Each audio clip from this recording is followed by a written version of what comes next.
Glória a Deus, cumprimento os irmãos com a paz do Senhor Jesus, amém, glória a Deus.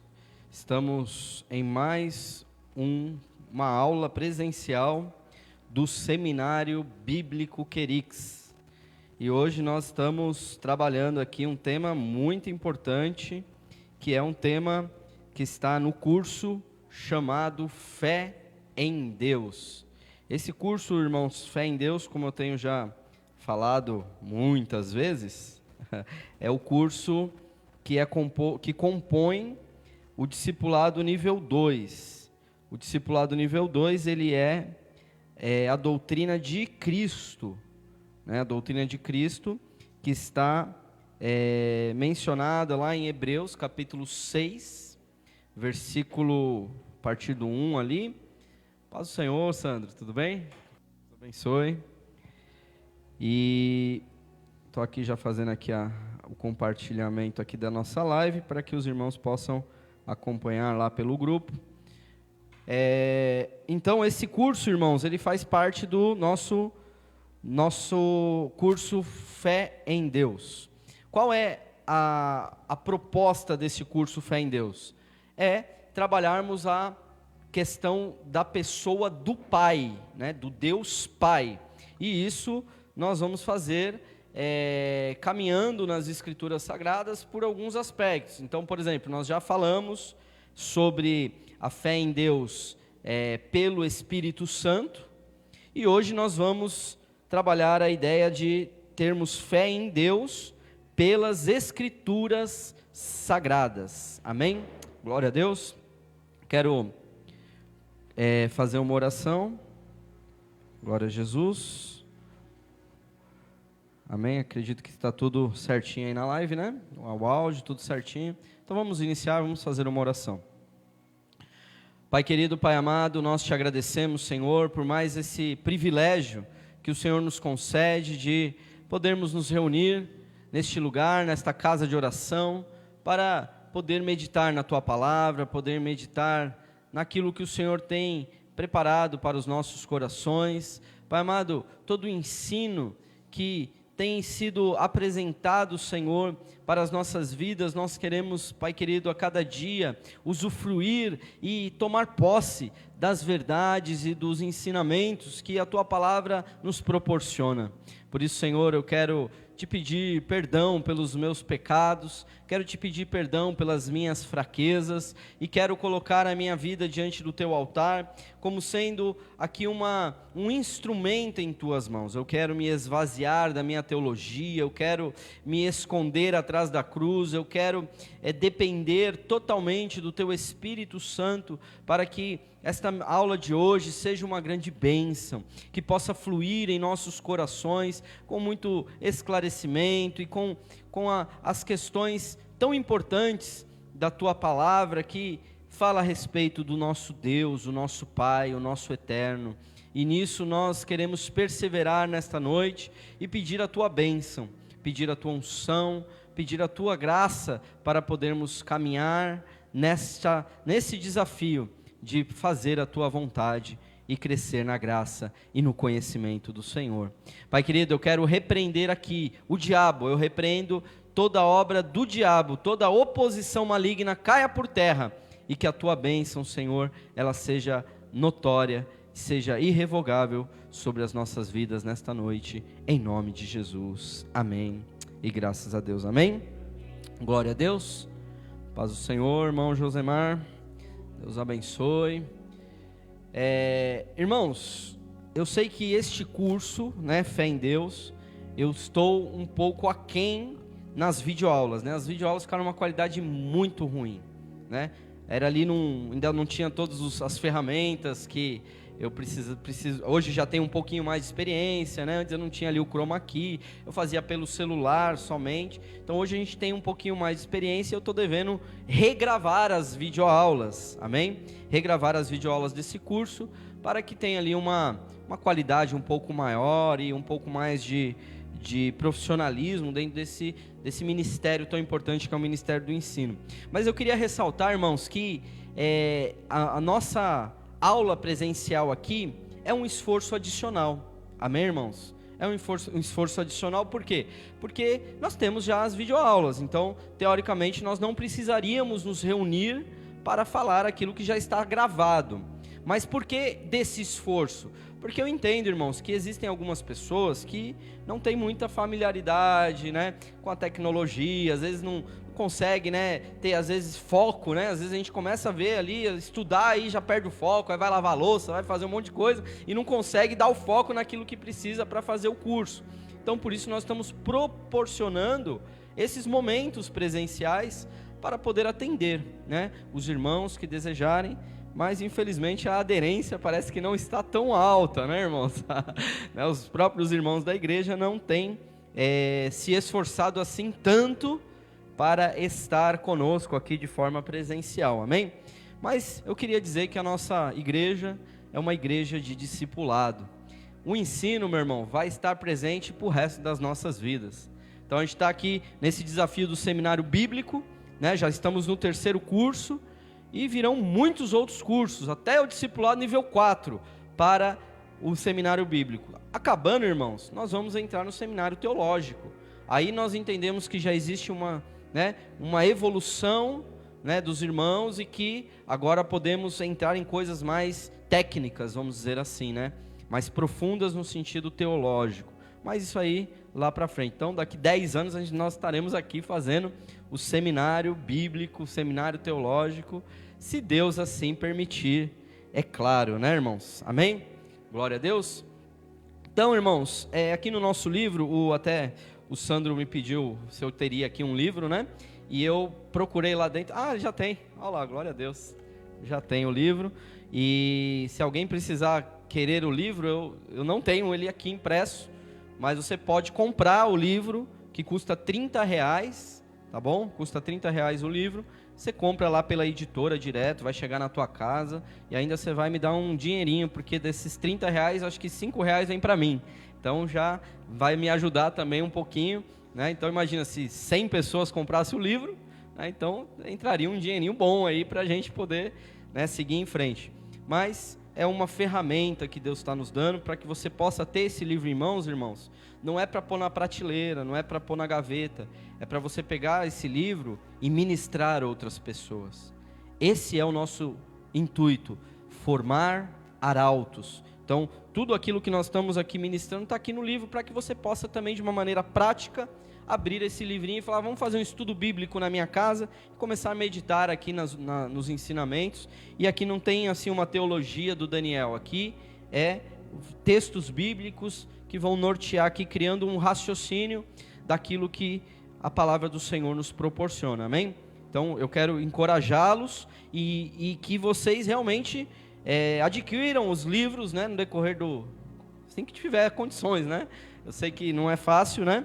Mas sobrou um dinheirinho lá, vai lá, compra um, né? Tem os primeiros passos, as mortas, tem agora o Fé em Deus. O próximo vai ser a doutrina dos batismos, que nós já temos lá também o livro pronto, lá na editora, e aí é só adquiri-los, amém?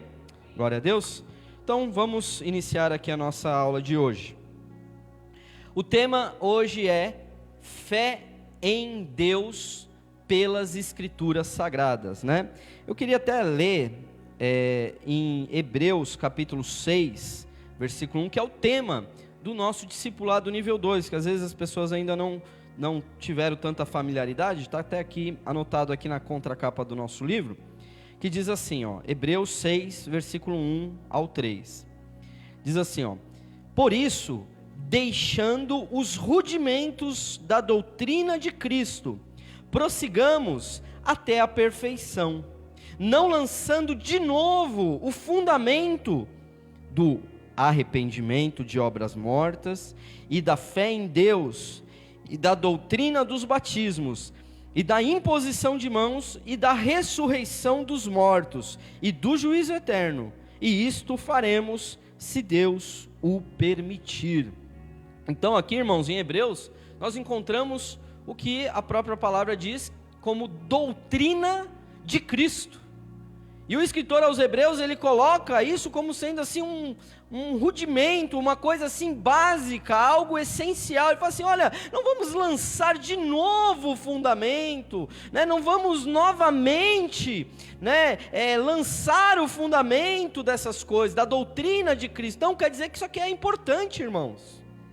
Esses 6 temas que o escritor aos Hebreus coloca, é o tema do nosso seminário nível 2, porque a gente já teve o curso Obras Mortas, temos aqui a fé em Deus, que é esse que nós estamos fazendo, e o próximo vai ser a doutrina dos batismos, né? Interessante que ele não fala do batismo, é no plural, é dos batismos, então tem mais de um batismo, e nós vamos explorar isso. Depois nós temos a doutrina da imposição de mãos, né? Que também é uma doutrina às vezes um pouco esquecida pelas igrejas, né? Às vezes não se compreende biblicamente esse ministério da imposição de mãos. E aí depois, no finalzinho aqui do nosso curso, nós teremos 2 cursos mais voltados para a escatologia, que um é a ressurreição dos mortos, e o outro, o juízo eterno. Então nós vamos fazer ali um panorama nos 2 últimos cursos sobre toda a escatologia, na maneira que nós entendemos, como sendo dispensacionalistas, né, arminianos, e isso vai ser para o nosso crescimento, amém? Glória a Deus. Então vamos lá, primeiro texto aí, que nós encontramos na aula de hoje, é 2 Timóteo, capítulo 2, versículo 15, segunda carta de Paulo a Timóteo, capítulo 2, versículo 15, que diz assim, ó: procura apresentar-te a Deus aprovado, como obreiro que não tem de que se envergonhar, e que maneja bem a palavra da verdade. Esse é um texto muito importante para as nossas vidas, porque somos obreiros da casa do Senhor, né, irmãos?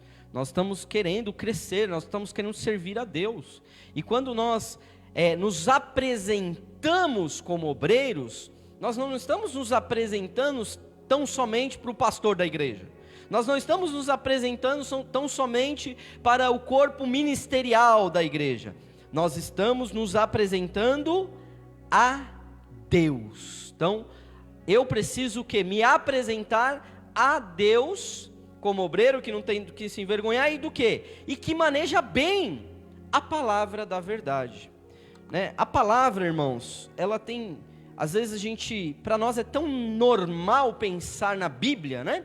Nós somos cristãos, nós trazemos a Bíblia para a igreja, né? Ouvimos pregações e nos é orientado a abrir a Bíblia, né? Nós abrimos, nós procuramos os livros, nós encontramos os versículos, porém, meu irmão, infelizmente a realidade da igreja dos nossos dias é uma realidade de analfabetismo bíblico, irmãos. Essa é a realidade. Às vezes nós perguntamos para as pessoas sobre temas tão básicos da palavra de Deus, que às vezes as pessoas falam, não sei, nunca ouvi falar sobre isso, né? Às vezes, esses dias eu estava falando sobre a carta de Judas, né? A carta de Judas tem um capítulo que está no Novo Testamento, né? Uma carta bem fininha ali, tem 2 páginas no máximo ali, dependendo do tamanho da Bíblia. Tem gente que nem sabia que existia a carta de Judas, né? Quando a gente fala a carta de Filemão, estamos falando do Novo Testamento. Imagine se eu for lá para os profetas menores, Abacuque. O que é isso, pastor? Isso é nome de biscoito, né? Abacuque, né? E a gente precisa conhecer a palavra de Deus, e para conhecer a Deus, né? Esse é o nosso propósito, ter fé em Deus, conhecer a Deus, conhecer a pessoa do Pai. Nós temos algumas maneiras de conhecer a Deus, né? Uma delas é a própria natureza. A própria natureza declara a glória de Deus, a própria natureza apresenta Deus para o homem. Então, como eu falo lá no discipulado nível 1, é mais difícil você ser ateu do que ser crente. É mais difícil você conformar a sua mente, o seu raciocínio lógico, e chegar na conclusão que não existe Deus. É muito mais difícil você chegar nessa conclusão do que você simplesmente aceitar que Deus existe, né? Por quê? Porque a própria natureza declara a glória de Deus. né? Nós às vezes vemos uma flor, né? Claro, aqui é uma flor artificial, mas nós temos os lírios do campo, né? Os lírios, quando você vai numa floricultura e compra ali um lírio, parece que aquela flor que nasce e passa uma semana, no máximo ela cai, morre, aquela planta, se der sorte, ela vai pegar ali a raiz e vai talvez dar flor daqui um tempo de novo, mas aquela flor que ela é tão temporal, ela é tão assim momentânea, ela tem uma beleza que parece que ela foi pintada à mão, né? Não sei se você já reparou nisso, o lírio é uma flor linda demais. As curvas ali, as cores do lírio, é de deixar de qualquer um glorificar a Deus e falar, só pode existir Deus para que uma flor seja de uma beleza tão grande, né?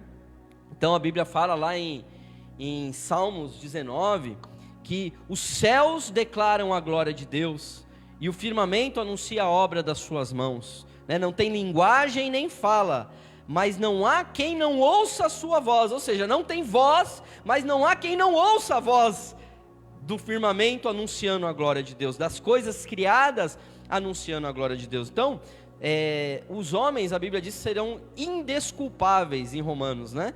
Romanos capítulo 1 diz que eles serão indesculpáveis, por quê? Porque toda a criação já declara a existência de Deus, a glória de Deus já é declarada pela natureza, pela criação. Mas aí nós podemos encontrar Deus, conhecer Deus pela experiência, né? Pela experiência. Eu, quando eu me converti e aceitei Jesus, eu estava andando na rua, né? Tá aqui o Sandro, que fez parte ali dos últimos momentos da minha vida de não cristã, né? Minha vida não cristã, quando nós fazíamos faculdade. O Sandro é um amigo bem antigo de faculdade. Nós estávamos ali no último ano da faculdade, e eu estava naquela vida louca que só Jesus na causa, né? E um dia eu estava saindo de casa para comprar cigarro, porque eu fumei na minha vida durante 10 anos, e aí simplesmente Deus me atraiu com laços de amor, e eu entrei numa igreja, e a palavra do Senhor estava sendo pregada, e eu tive um encontro pessoal com Deus. Ele entrou na minha história, Ele derramou a graça sobre a minha vida, Ele que transformou a minha história, e eu aceitei Jesus naquele dia, e era um dia de batismo, era um culto de batismo, e eu desci as águas no dia que eu aceitei Jesus.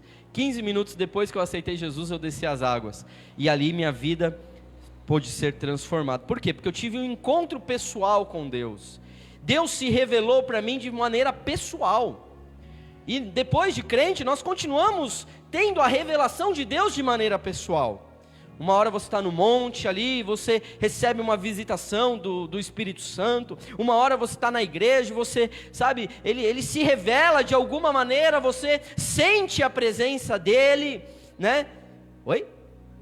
Aleluia, glória a Deus. Às vezes um profeta traz uma palavra de revelação. Então a palavra de Deus, a revelação pessoal, ela acontece. Deus, ele se revela a nós, homens, né? Quando eu lembro uma vez que um casal antes de eu ser crente, esse casal era crente, e eles falavam assim, a gente quer casar, mas a gente está buscando Deus, a gente está buscando que Deus nos responda.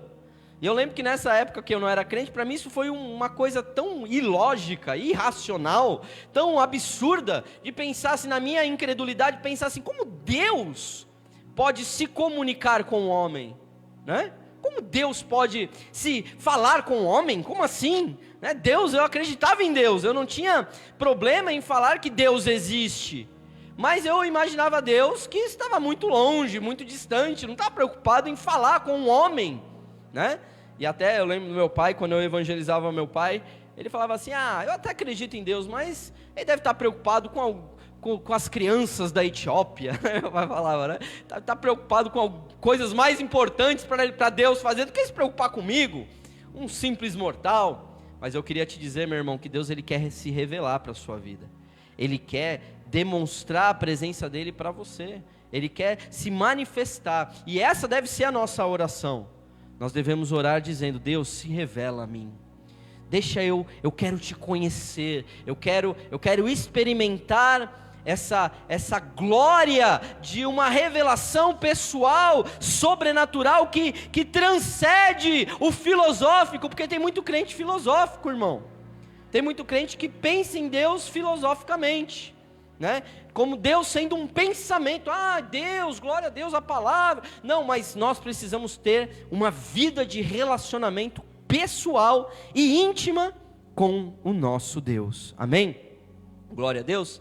E aí, o terceiro, né, e talvez seja o mais importante, a mais importante maneira de Deus se revelar ao homem, que é através da sua palavra, através das escrituras sagradas. Então, estudar a pessoa de Deus através das escrituras sagradas é a atividade de maior importância na revelação divina, né? Pois a palavra de Deus é a principal fonte do conhecimento de Deus, amém?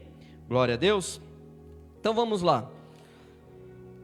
Toda a escritura é inspirada por Deus. Esse é um ponto importante para nós meditarmos, porque alguns julgam que a palavra, ela é apenas um livro, né? E se você for conversar, às vezes, com alguém que não é crente, e que às vezes quer combater a nossa fé, o primeiro argumento que a pessoa vai falar é o seguinte: como eu posso acreditar na Bíblia, se a Bíblia foi escrita por homens? Né? Já ouviu isso? Muita gente apresenta esse argumento, mas é um argumento extremamente frágil. Por quê? Porque se nós somos seres humanos, como Deus poderia se comunicar conosco, se não através de homens, através de pessoas, através de seres humanos? Como que Deus ele poderia trazer uma linguagem que muitas vezes é incompreensível na nossa mente humana, se ele não se apresentasse de forma humana? Então, se alguém um dia te perguntasse, fala assim: mas a Bíblia foi escrita por homens, você pergunta assim: mas se o macaco soubesse escrever, e Deus tivesse escrito a Bíblia, inspirado os macacos para escrever a Bíblia, eu também acreditaria, irmãos, porque a Bíblia é a palavra de Deus.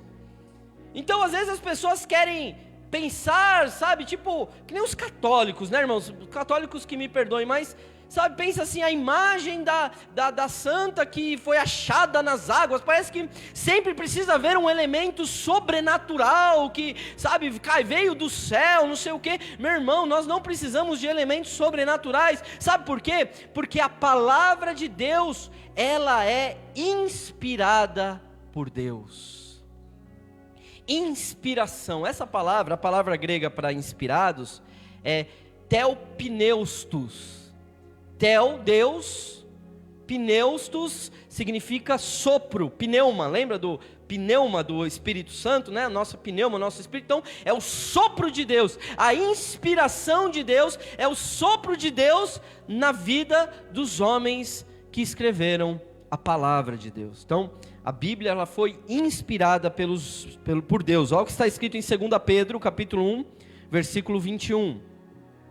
Porque a profecia nunca foi produzida por vontade de homem algum, mas os homens santos de Deus falaram inspirados pelo Espírito Santo.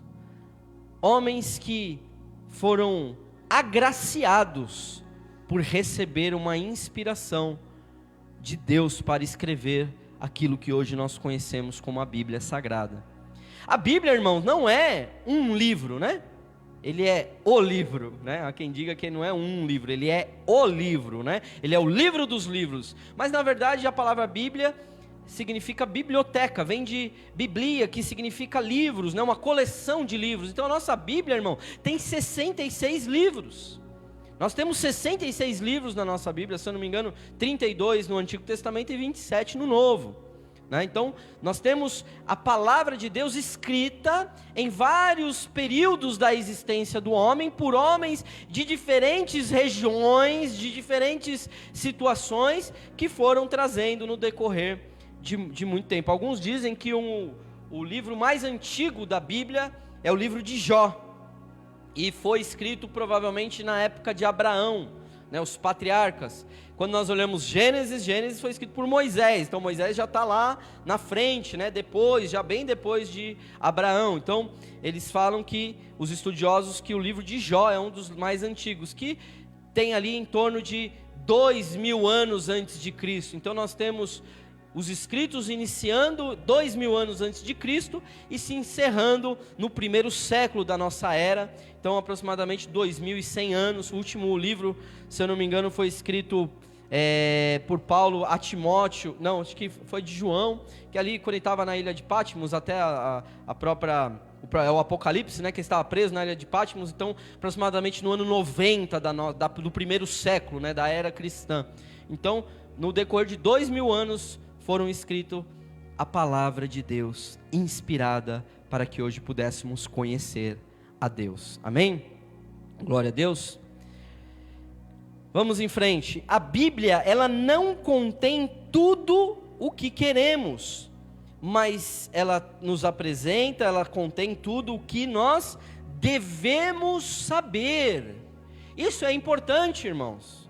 Por quê? Porque muitas pessoas querem que a Bíblia explique coisas que vão saciar a curiosidade das pessoas, né? A Bíblia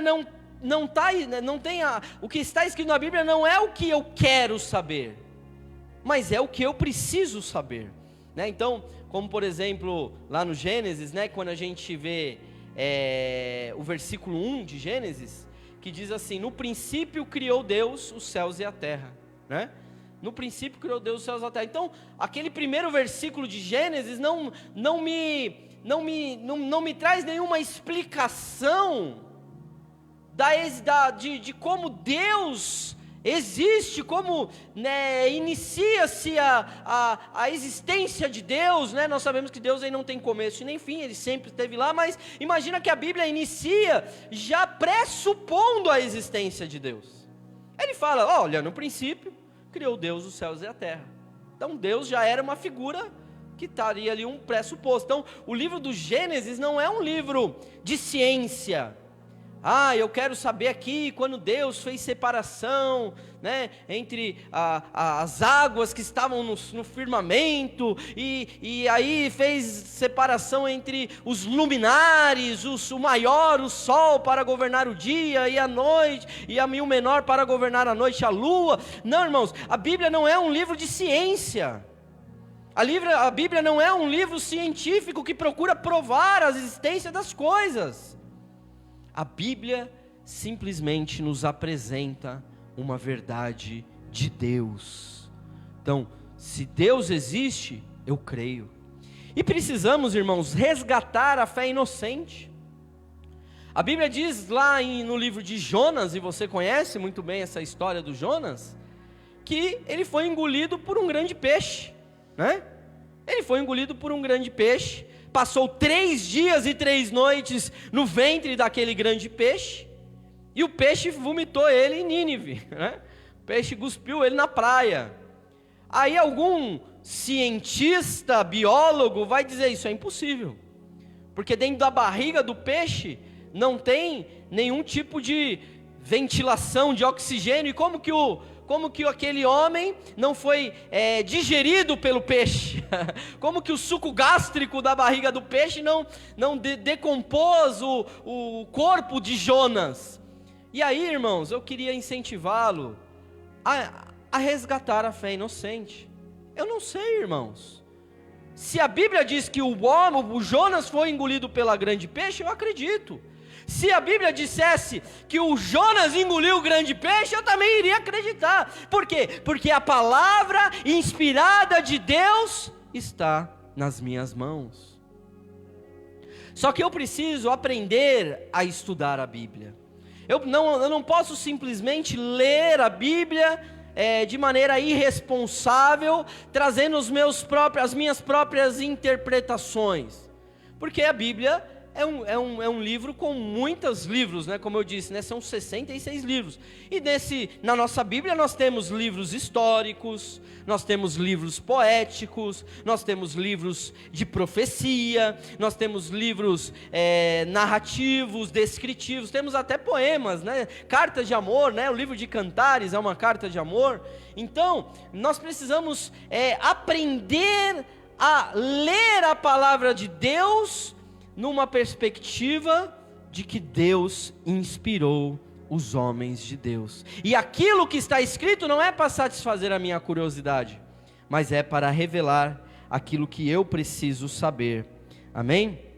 Glória a Deus. Então está aí 2 Timóteo, capítulo 3, versículo 16, que diz assim, toda a Escritura é inspirada por Deus e é útil para o ensino, para a repreensão, para a correção e para a instrução na justiça, para que o homem de Deus seja apto e plenamente preparado para toda a boa obra. Olha que texto maravilhoso. A Bíblia é o quê? É uma ferramenta útil para o ensino, útil para a repreensão, útil para a correção, e é para a nossa instrução, para a edificação da igreja. Então a Bíblia muitas vezes vai trazer uma palavra dura, muitas vezes a Bíblia vai trazer uma palavra de constrangimento. A Bíblia precisa me constranger, irmãos.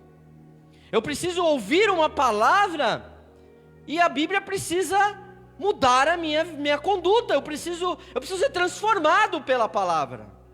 Não dá para eu começar a entender a palavra de Deus, a palavra inspirada por Deus, e continuar da mesma maneira.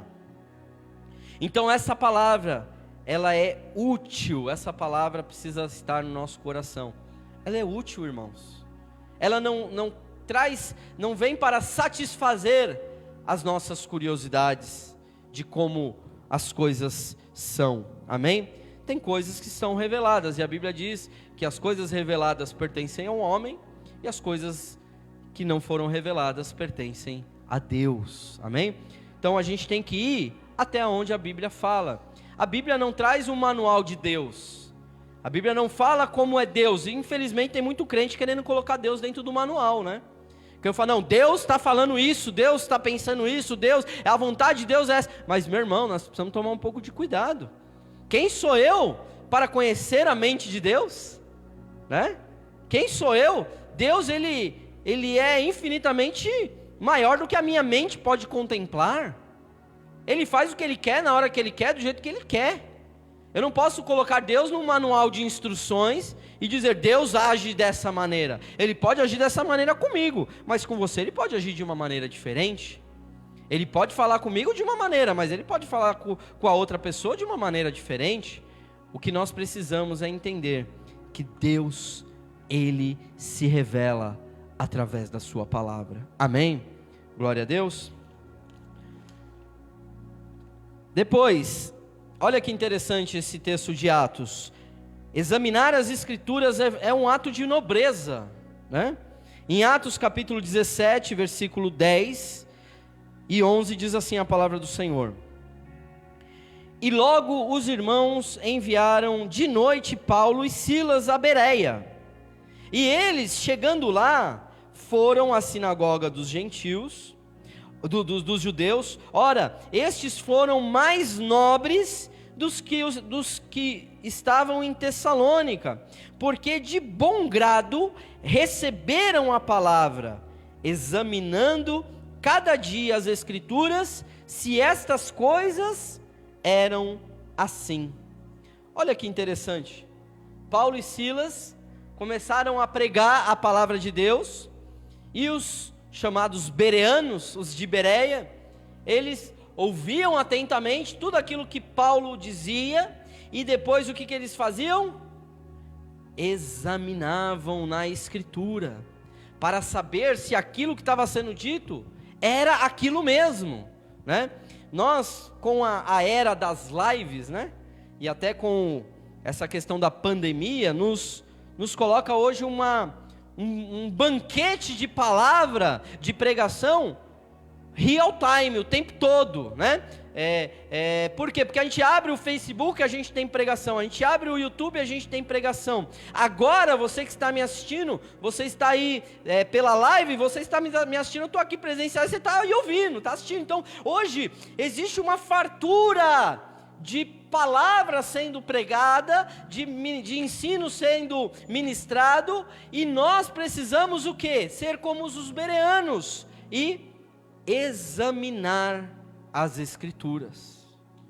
Examinar. Foi o tempo, irmãos, que um pastor falava uma coisa e ele não podia ser confrontado naquilo que estava falando. Foi o tempo, não existe isso mais, irmãos.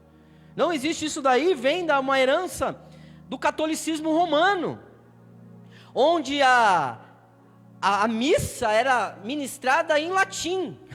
O povo não entendia nada, era uma liturgia religiosa que não trazia ensinamento, nem conhecimento. Então o que o padre falava era a lei, o que o Papa falou é a lei. Hoje não, hoje nós temos o quê? A palavra de Deus.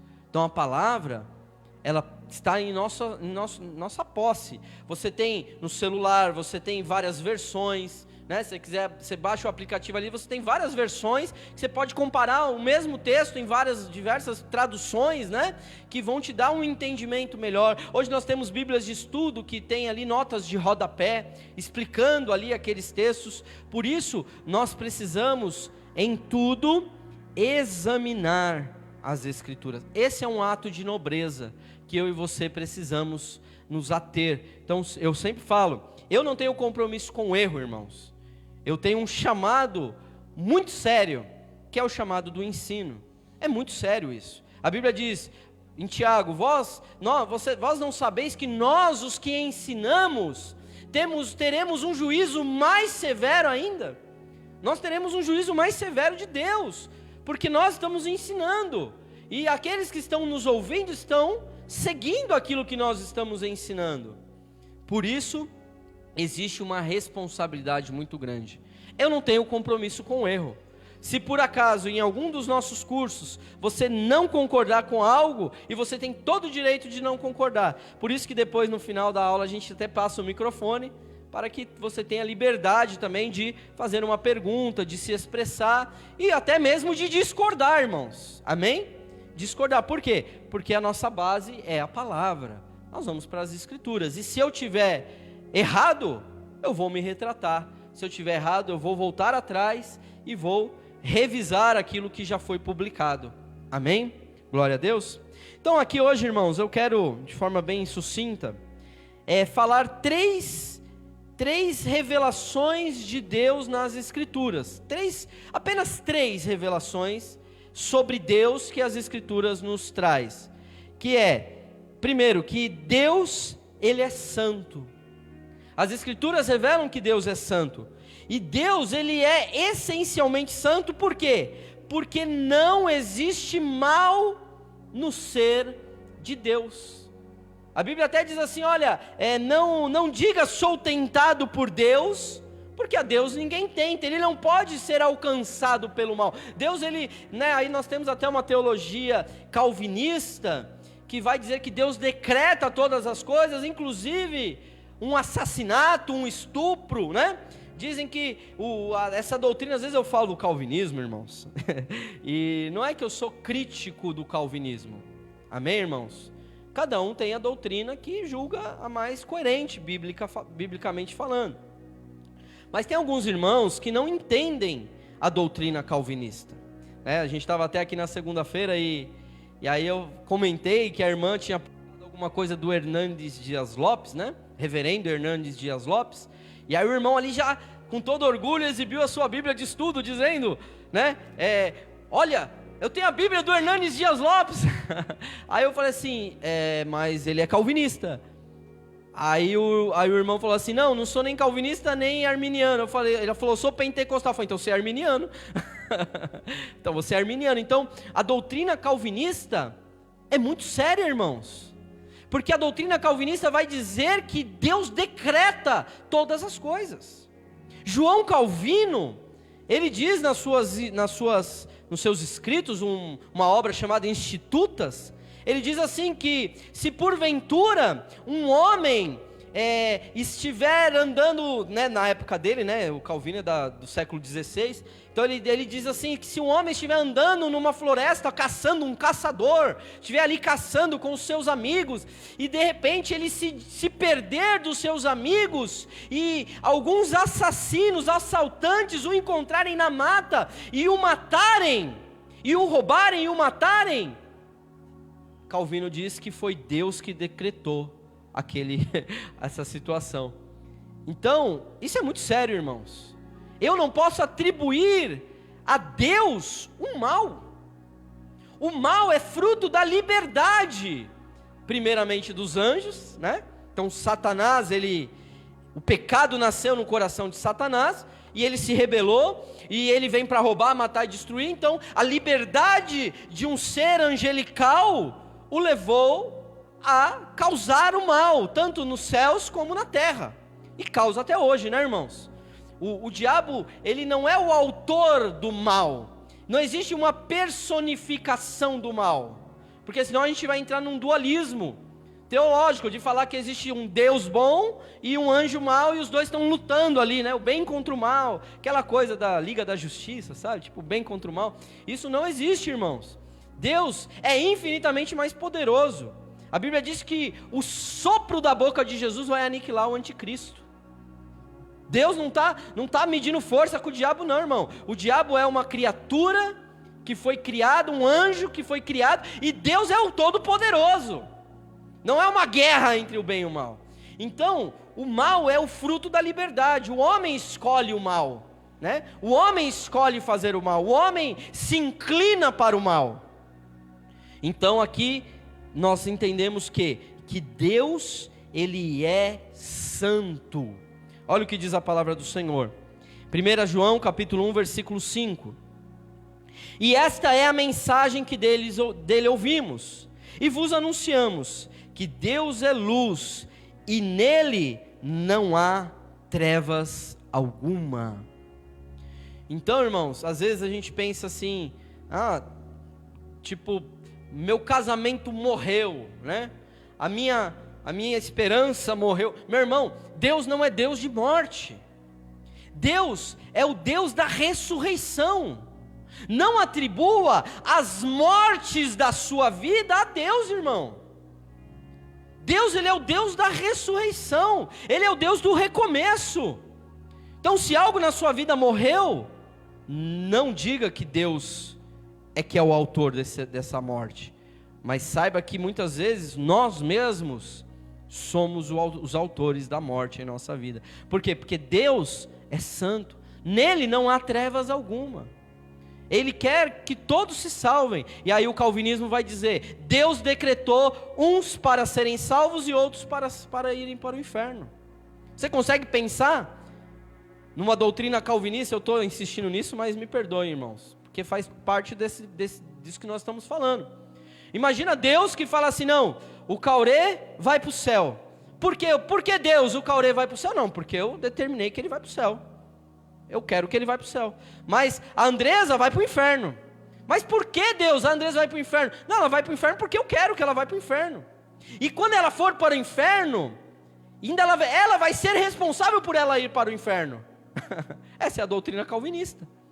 Como que Deus decreta alguém para ser perdido, essa pessoa não tem a liberdade a opção de escolher. Ela simplesmente foi determinado por Deus que ela vai para o inferno.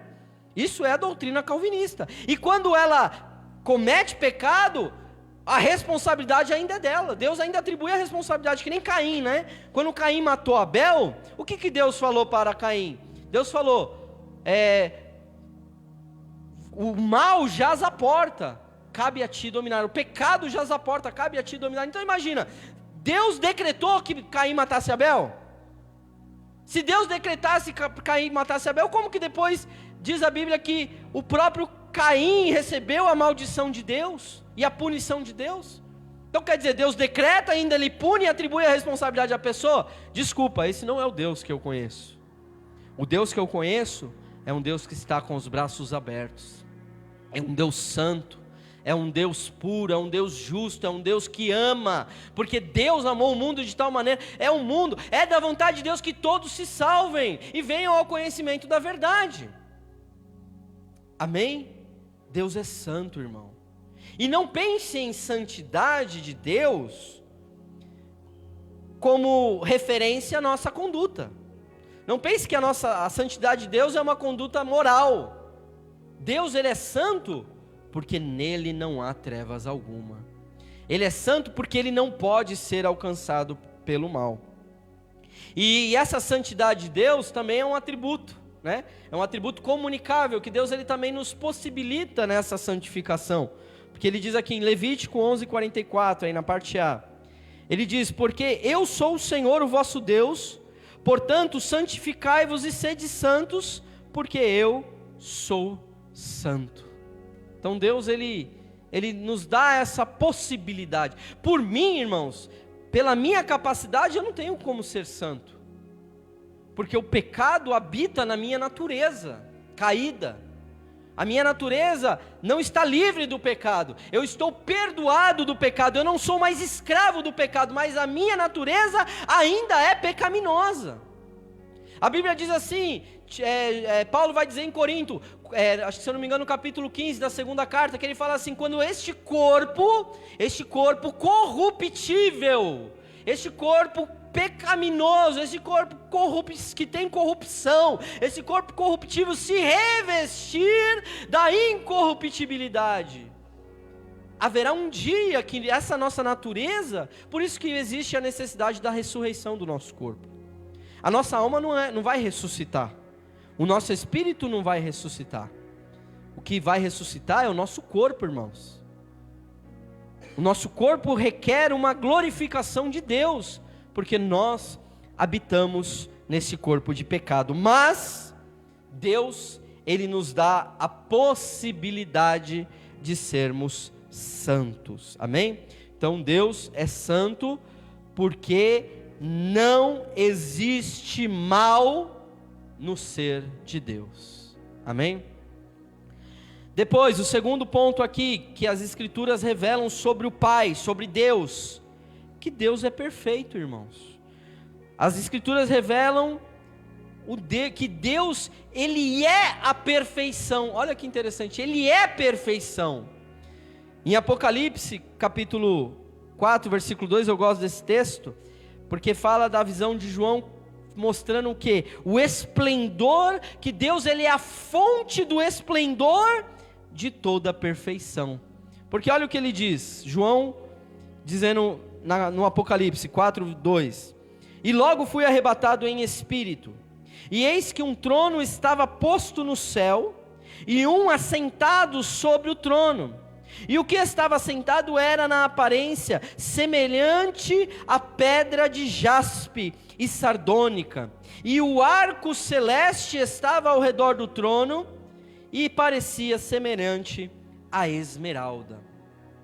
Irmãos, nós precisamos entender que muitas coisas que são descritas na palavra de Deus foram inspiradas por Deus, né? Nós falamos sobre a inspiração da palavra, porém, na perspectiva daquele que estava recebendo a inspiração, porque quando o João, ele olhou e viu aquele que estava sentado no trono, quando ele olhou e viu Deus assentado no trono, ele não pôde encontrar nenhum tipo de algo semelhante para poder descrever aquela visão que ele estava tendo de Deus. Então ele usa aqui uma figura de linguagem, falando que era semelhante o quê? A pedras preciosas. Ele fala sobre o jaspe, a sardônica, né, a esmeralda. Ele fala do arco celeste, né, o arco-íris. Eu não sei, irmãos, mas o arco-íris é uma coisa muito linda, né? Você já viu o arco-íris na praia? Que coisa linda, irmãos, que coisa maravilhosa. Geralmente sai assim atrás da montanha, né? Está vendo assim, sai do fundo assim do mar, assim para trás da montanha, assim. Que coisa linda, as cores que o arco-íris traz para os nossos olhos são símbolos são sinônimos da perfeição de Deus. Então quando João, ele viu no Apocalipse, ele falou, eu não tenho mais, com o que eu posso comparar o que eu estou vendo? Ele é perfeito, Ele é a fonte de toda a perfeição. Em Mateus 5,48, ele diz assim, sede vós perfeitos, como é perfeito o vosso Pai Celestial. Então, irmãos, pensa numa coisa perfeita, né?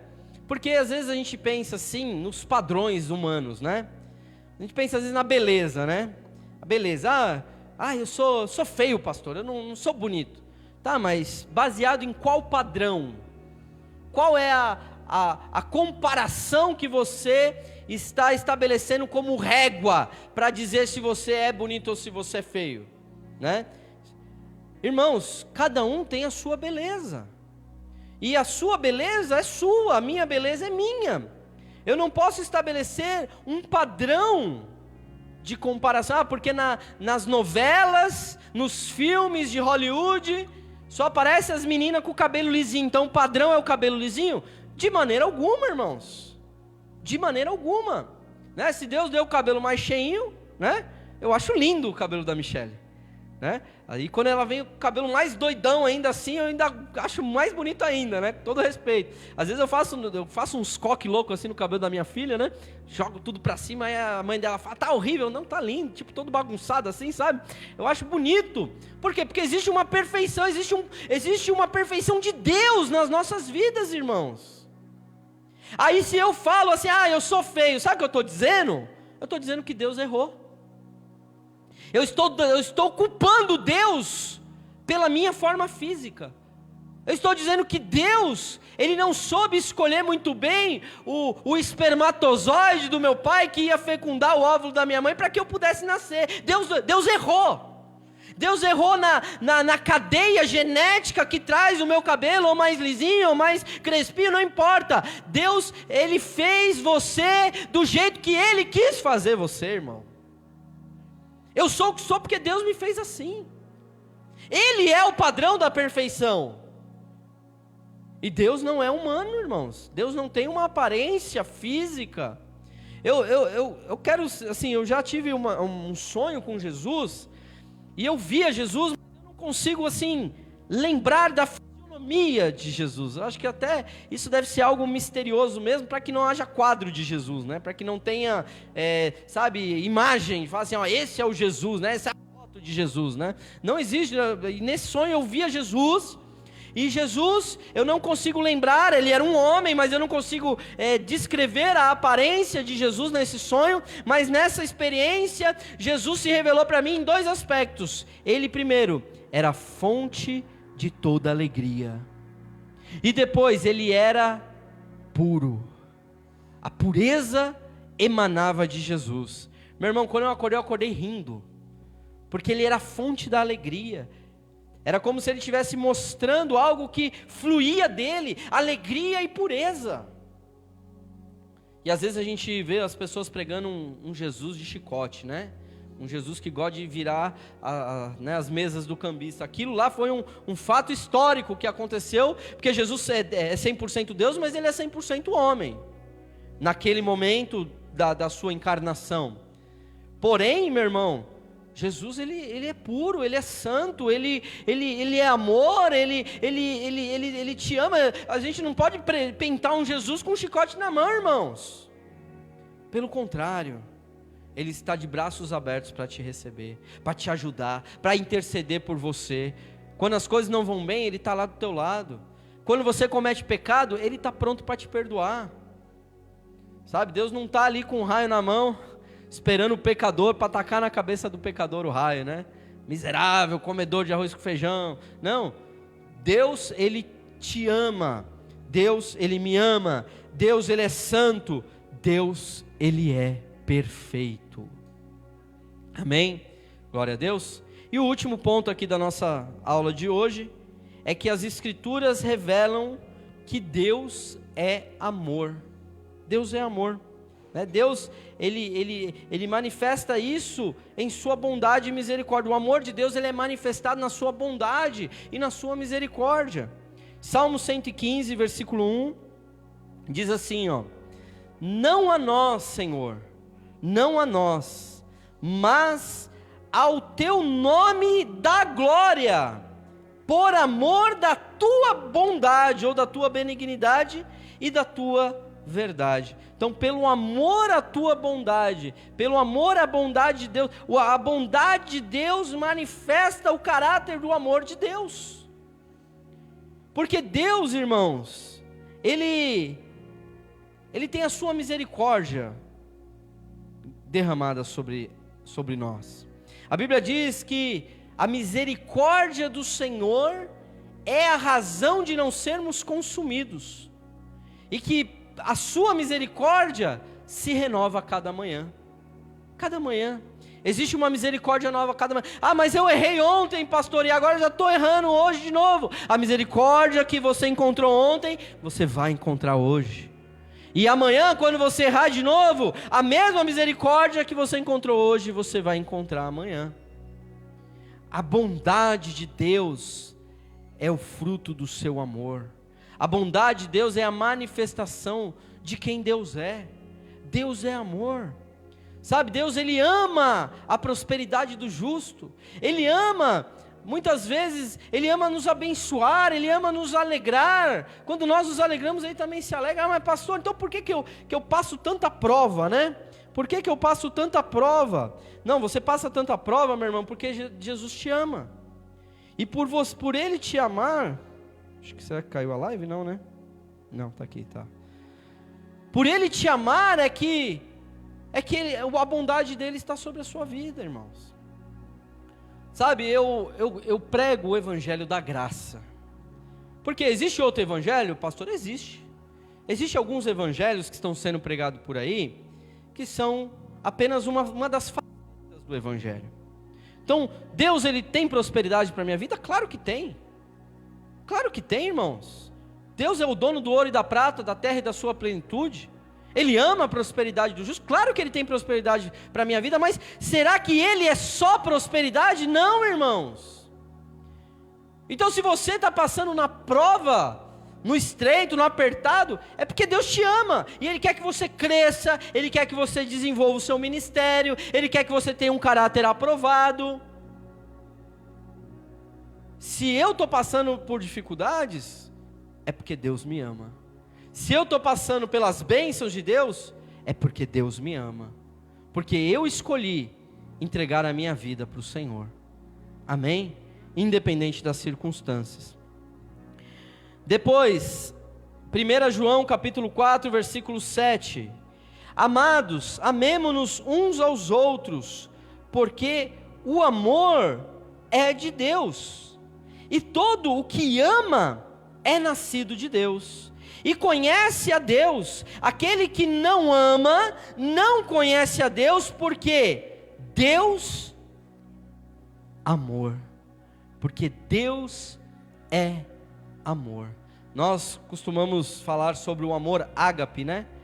Assim, linguisticamente falando, o amor, seja ele com a palavra ágape, seja ele com a palavra filéu, né, que fala de um amor de relacionamento, são apenas palavras, né, irmãos? Então não dá para assim a gente também jogar assim uma glória sobre este amor ágape, nesta palavra ágape, para falar que o amor ágape é o amor de Deus. Não, porque muitas vezes nós temos falando do amor ágape para nós também, né?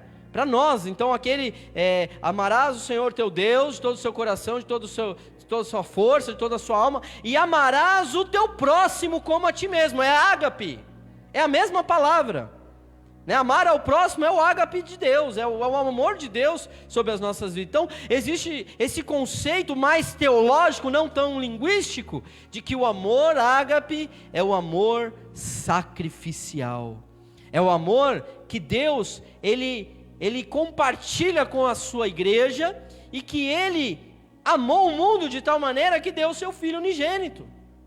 E Jesus, certa feita, ele fala para os seus discípulos, ele diz: olha, eu não vos chamo mais de servos, porque o servo não conhece a vontade do seu senhor, mas eu chamo-vos de amigos, porque eu tenho feito conhecido a minha vontade.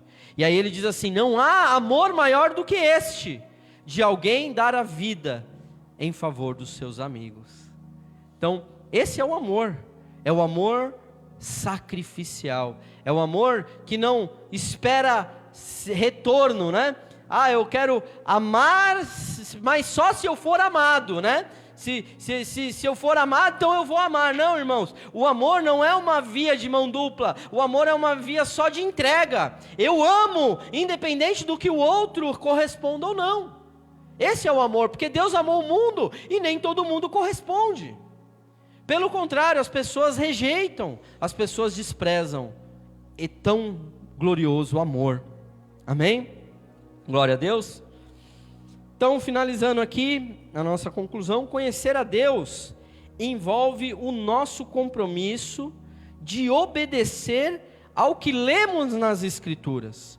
Somente através das Escrituras é que podemos conhecer os mistérios ocultos acerca de um Deus eterno. Amém? Glória a Jesus.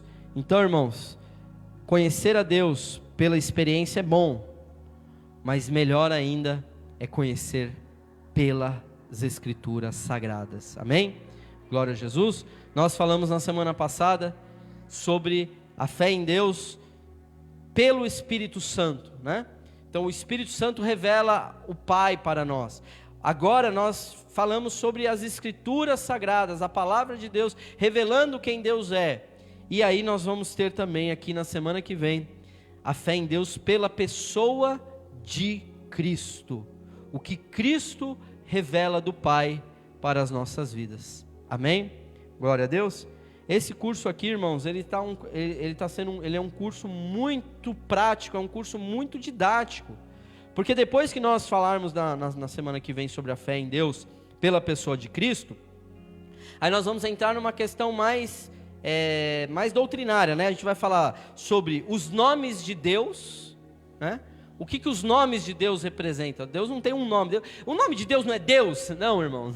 É muito mais do que isso. Então nós temos muitos nomes atribuídos a Deus que demonstram ali o seu caráter, quem Deus é, né? A manifestação, que nem o Daniel, né? Meu nome é Daniel. Daniel significa Deus é o meu juiz. Então Deus, ele é o juiz das nossas causas. Então nós vamos trabalhar essa questão dos nomes de Deus. Depois nós vamos falar sobre os atributos de Deus, que aí é quando entra essa questão que eu falei dos atributos comunicáveis e os atributos incomunicáveis. Então, aqueles que são atributos únicos, exclusivos de Deus, e aqueles que Ele compartilha com o homem.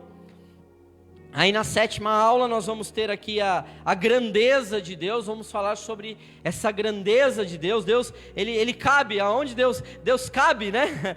Deus, ele tem tamanho, Deus, ele tem, como Deus ocupa o espaço, como que é isso, né? Nós vamos falar sobre a grandeza de Deus. E na última aula, né, nós vamos falar sobre a triunidade de Deus, né? Que nós conhecemos como trindade, né? A palavra trindade não está na Bíblia, mas o conceito, ele é teológico, e nós encontramos respaldo para falar que Deus é Pai, é Filho e é Espírito Santo. São 3 pessoas distintas e ao mesmo tempo é um só Deus. Amém?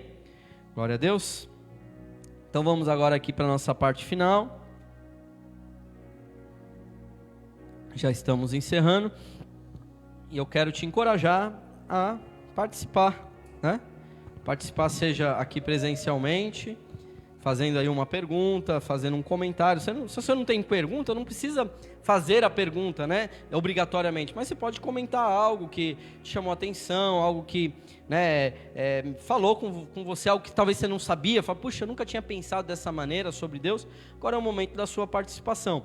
E você que está aqui nos assistindo pela live também, se quiser fazer alguma pergunta, né, também nós vamos estar aqui respondendo, se assim Deus o permitir. Caurê. Eu queria compartilhar um pensamento de que essa doutrina da fé pela palavra é uma das mais interessantes, pelo que eu estava pensando desde a última ministração que teve. Porque independente do momento, por exemplo, a última pregação foi do Espírito Santo trazendo a fé. E eu tava pensando, e quando não existia Espírito Santo? Eu pensei na palavra. A palavra era o que trazia a fé para as pessoas naquela hora. E independente do que eles faziam para chamar Deus e tudo mais, sempre houve palavra. Ainda mais, por exemplo, Moisés, quando teve as escrituras lá nas pedras. E isso, eu acho isso muito legal. E outra coisa foi que você disse que a palavra nem é o que a gente precisa ouvir, mas nem sempre ela pode estar completa. Por exemplo, tem coisa que você só acaba descobrindo quando acaba tendo algum relacionamento com Deus, Espírito Santo, e que não tem na palavra. Várias coisas assim e tantas outras coisas que a gente só vai descobrir quando estiver com Ele, né? Digamos assim, ou se Ele nos passar. E talvez uma pergunta que eu fiquei meio, né? Tá que tá, hein? Vai lá, manda lá. Ó, o calvinismo, você, pelo que eu entendi, ele pressupõe que Deus determina as tais ações do homem na Terra. Então, o que é que você vai fazer, independente do seu livre-arbítrio ou não, você vai pro inferno ou não, certo? Certo. E nisso, você pressupôs, eu acredito que sim, não sei se tem na palavra, eu acredito que não, que referente à sua aparência, de você não culpar Deus. É óbvio que você não pode culpar Ele, e que não é certo culpar, acredito nisso sim, mas que sua aparência atual não pode ter a ver que Ele determinou assim. Porque tá certo que existe a palavra de que Deus, Ele fez o homem à sua semelhança, à sua imagem, mas isso levando em conta que já passou muitos anos e tudo mais, e que teve o desenvolvimento das pessoas, que essa imagem não seria a imagem física, mas sim a sua imagem de amor, esperança, de você ter os tais pensamentos já determinados daquela forma, a sua fé natural, e que a aparência pode ser tipo uma mera característica física que foi determinada simplesmente pelo sua genealogia, entende? Então, eu me achar feio pode ser uma coisa que eu não posso culpar ninguém, eu nasci assim, entende? E eu assimilei isso ao fato de você criticar o calvinismo, porque o calvinismo determina certas coisas. Então, se Deus me criou, falando que eu vou nascer com essa tal aparência, dessa tal forma, Ele vai estar estipulando uma coisa que Ele mesmo fez, por não escolha minha, mas porque Ele determinou. Entende? Acabou?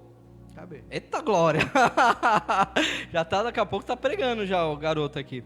Glória a Deus. Vamos lá, vamos tentar dividir tudo que ele falou, né? Primeiro a questão que eu achei bem legal, que ele falou que essa aula complementou a passada. Porque uma das dúvidas que o Cauri apresentou a semana passada foi o seguinte, falou assim, mas e antes? Que, tipo, no Antigo Testamento o Espírito Santo não estava presente o tempo todo, né?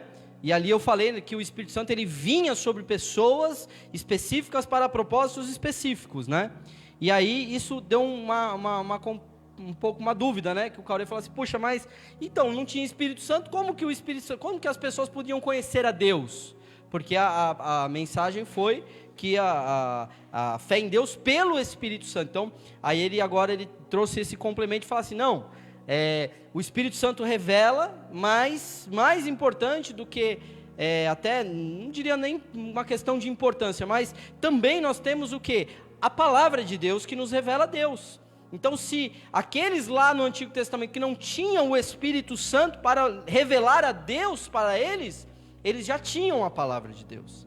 Então a palavra já estava sendo ministrada, como ele deu o exemplo de Moisés, né, os escritos, que nem eu falei, de Jó, que é um dos, desde lá de Abraão, da época dos patriarcas. Então a palavra de Deus, ela já fazia a revelação de quem é Deus, né? Então esse ponto foi bem importante, que eu achei que foi complementar, né, uma construção de um pensamento sobre a revelação de Deus.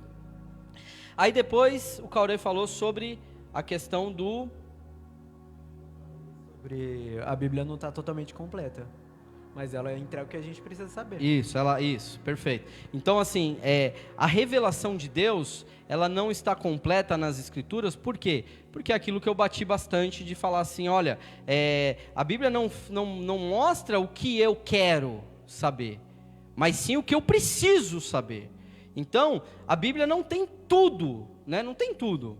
Você não vai achar assim na Bíblia se você vai casar com a Mariazinha ou com a Joaninha. Não tem, você não vai encontrar na palavra de Deus isso. A Bíblia não vai te dar a resposta. Ah, mas e Deus, né? O que Deus está fazendo agora? Ele está sentado lá no trono, mas está fazendo o quê? A Bíblia não fala o que ele está fazendo. Não fala, a Bíblia fala até que o trono de Deus é móvel, né? Que tem rodas, né? As rodas do trono de Deus, que Deus se movimenta. É uma coisa dinâmica, não é uma coisa estática, né? E a palavra de Deus, ela não traz toda a revelação de Deus. Por isso que nós precisamos estudar a palavra e buscar a experiência, buscar a revelação através do Espírito Santo. E o último ponto que ele citou foi a questão da imagem de Deus, né? Da nossa imagem, da nossa semelhança, e ele associou ao calvinismo. Nós que cremos, somos mais tendentes ao arminianismo, nós não negamos que Deus decreta algumas coisas. Por exemplo, a vinda de Jesus foi um decreto de Deus, né? Deus decretou que Jesus viesse ao mundo e morresse na cruz. A volta de Jesus é um decreto de Deus. Deus, ele decreta assim algumas coisas. Eu não posso dizer que Deus, ele não decreta, né? Como por exemplo, quando a gente pega a questão de Saul e Davi, né? Deus diz que o povo escolheu Saul, mas que Deus escolheu Davi, né? Então Deus, ele decreta algumas coisas assim, mas a questão da nossa existência genética não é obra do acaso, porque quem dá a vida é Deus. O fôlego de vida, o ruach de Deus, o espírito e a alma é soprada em nós por Deus. Então, por que eu não fui um aborto? Né? Por que a minha alma e o meu espírito foi soprado exatamente naquele espermatozoide, na união entre minha mãe e meu pai? Isso foi um decreto de Deus, porque Ele que me deu a vida. Porque aquele espermatozoide que estava comigo lá na corrida, né, para fecundar o óvulo, tinha milhões. Os milhões não vieram a existir. Eu vim a existir. Então, eu ter nascido do ventre da minha mãe, do espermatozoide do meu pai, isso é uma escolha de Deus. Porque Ele que me deu a vida nessa condição. Então, a minha vida não é um acidente de uma relação sexual entre um homem e uma mulher, não. Talvez o acidente que estava ali acontecendo naquele momento, foi a oportunidade que Deus soprou a minha vida dentro daquele ato, para que eu pudesse vir ao mundo. Então, por eu vir ao mundo, por eu existir, então agora eu posso existir eternamente. Se eu não tivesse vindo ao mundo, eu nunca existiria. Eu só existirei eternamente porque eu existi nessa terra. Então, se o meu cabelo é lisinho, se o meu cabelo é enroladinho, se eu sou preto, se eu sou branco, se eu tenho barba, se eu tenho bigode, isso tudo, Deus que decretou, porque Ele escolheu exatamente aquele código genético da união daquelas duas pessoas, meu pai e minha mãe, para que eu pudesse vir a existir. Amém? Glória a Deus. Então, passa aí o microfone. E a imagem de Deus, o âmago Dei, né, só para concluir aqui, o âmago Dei, quando fala que façamos o homem a nossa imagem conforme a semelhança, isso não tem assim não tem muita explicação sobre isso, né? O que eu entendo é que esse âmago Dei, essa imagem de Deus em nós, ela é algo que é restaurada em Cristo. E não, se quiser ajudar elas lá, estão tentando fechar o portão lá. Por favor, as meninas estão tentando fechar o portão só para elas ficarem ali mais à vontade. Vai lá, Caure. Amém? Então, fala assim, a imagem de Deus é a imagem física, que nós temos a imagem física de Deus. Eu não acredito. Porque isso aqui é só uma semente que vai morrer e vai ressuscitar quem realmente nós somos. Michele. Sobre a questão de a Bíblia não ter tudo, Deus, a maioria das provações que a gente passa é para terminar de complementar tudo, a Bíblia? Então, o livro de Atos dos Apóstolos é interessante, que ele vai até o capítulo 28, né, o livro de Atos dos Apóstolos. E o livro de Atos dos Apóstolos, ele acaba, tipo, sem conclusão, irmão Josemar. Ele acaba sem conclusão, ele acaba assim: Paulo morou numa casa de aluguel. A gente sabe que Paulo foi morto em Roma, mas nós sabemos pela história, a Bíblia simplesmente fala que ele estava ali numa casa de aluguel e ele recebeu os irmãos e o livro acaba.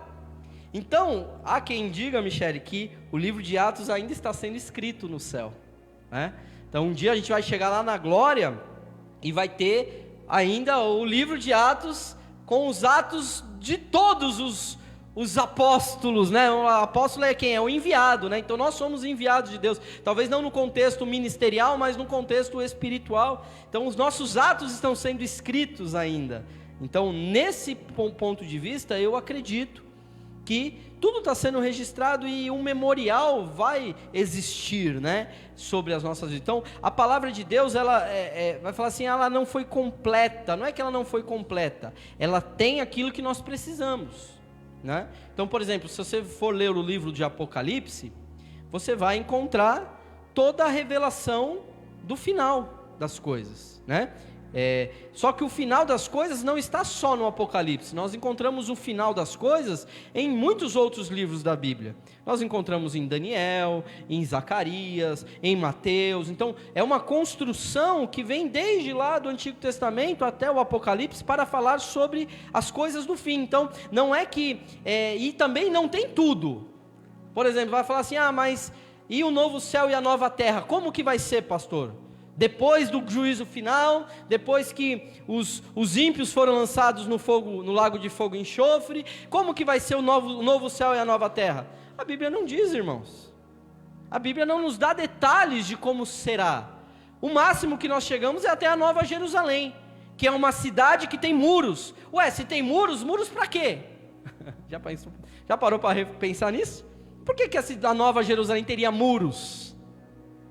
Né? Para proteger de quem? Isso é novos céus e nova terra, né? Então, toda essa parte não está completa. Por quê? Porque nós não precisamos saber, né? Como vai acontecer no milênio. No milênio, 1000 anos de Jesus reinando nessa terra, nós não temos todas as coisas que vão acontecer durante esses 1000 anos. Diz que Satanás vai ser preso, que nós vamos reinar com Cristo, que o leão vai pastar com o boi, que a criança vai botar a mão na toca da serpente e não vai ser picada, porque Jesus está na terra, né? As coisas vão ser diferentes, ele vai ser fisicamente governar essa terra, amém? Mas as nossas provações, as nossas tribulações, elas têm mais a ver conosco do que com Deus. Então, o nosso Senhor, que é Jesus, ele é um homem de dores. Ele foi um homem de sofrimento, ele sofreu, ele sabe o que é sofrer, e se nós somos seguidores dele, é justo que nós padecemos como ele padeceu, para que a gente possa também ser glorificado como ele foi glorificado. Então hoje ele está com tudo, né? Tudo isso foi entregue a Jesus, né? Todo o reino, toda a glória, tudo está nas mãos de Jesus. Por quê? Porque ele padeceu. E nós que padecemos nesta terra, a Bíblia diz assim, que essa leve e momentânea tribulação, pensa na pior tribulação da tua vida, Michele, a pior tribulação que você já passou na vida, a Bíblia vai dizer, é leve e momentânea. Essa leve e momentânea tribulação não há de se comparar com o peso de glória que será revelado com os filhos de Deus. Então não tem como fugir, né? Há quem diga assim, né? Aceita que dói menos. Aceita. Tô na prova, tô na prova dando glória a Deus, né? Que nem o poeta, né? O irmão Lázaro lá, né? Vou passando pela prova dando glória a Deus. Vai dando glória a Deus, vai aprendendo, aprende a sofrer, né? A gente tem medo de sofrer. Eu não quero sofrer. Não, Jesus sofreu, irmão. Sofre também. Deixa sofrer, deixa passar. Deus vai ser contigo. Amém? Glória a Deus. Vamos lá, Andresa. Amém. Paz do Senhor. Ainda na palavra, né? Então, o que foi escrito, então, é o que era necessário para que nós compreendêssemos a salvação além da cruz. Sim? Além da cruz?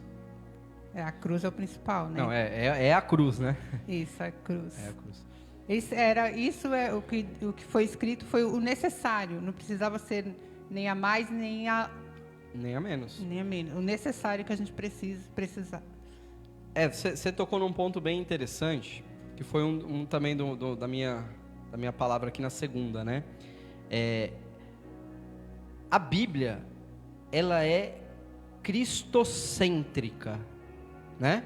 A Bíblia é cristocêntrica. Por isso que eu falei aqui na segunda que difícil vocês me veem pregando no Antigo Testamento. Não é que eu não prego, eu prego no Antigo Testamento, mas é mais difícil. Por quê? Porque eu acho o Antigo Testamento difícil. Ah, pastor, mas é tão gostoso pregar sobre Davi, pregar sobre Moisés, né? Pregar sobre Elias, tantas histórias legais no Antigo Testamento, né? Eu acho mais difícil, por quê?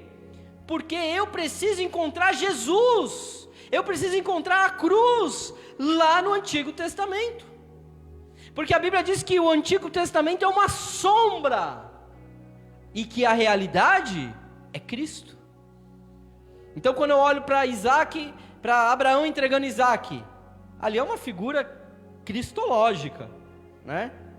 Quando eu olho eu falei aqui do Caim, né? Do Caim e Abel, a mesma coisa.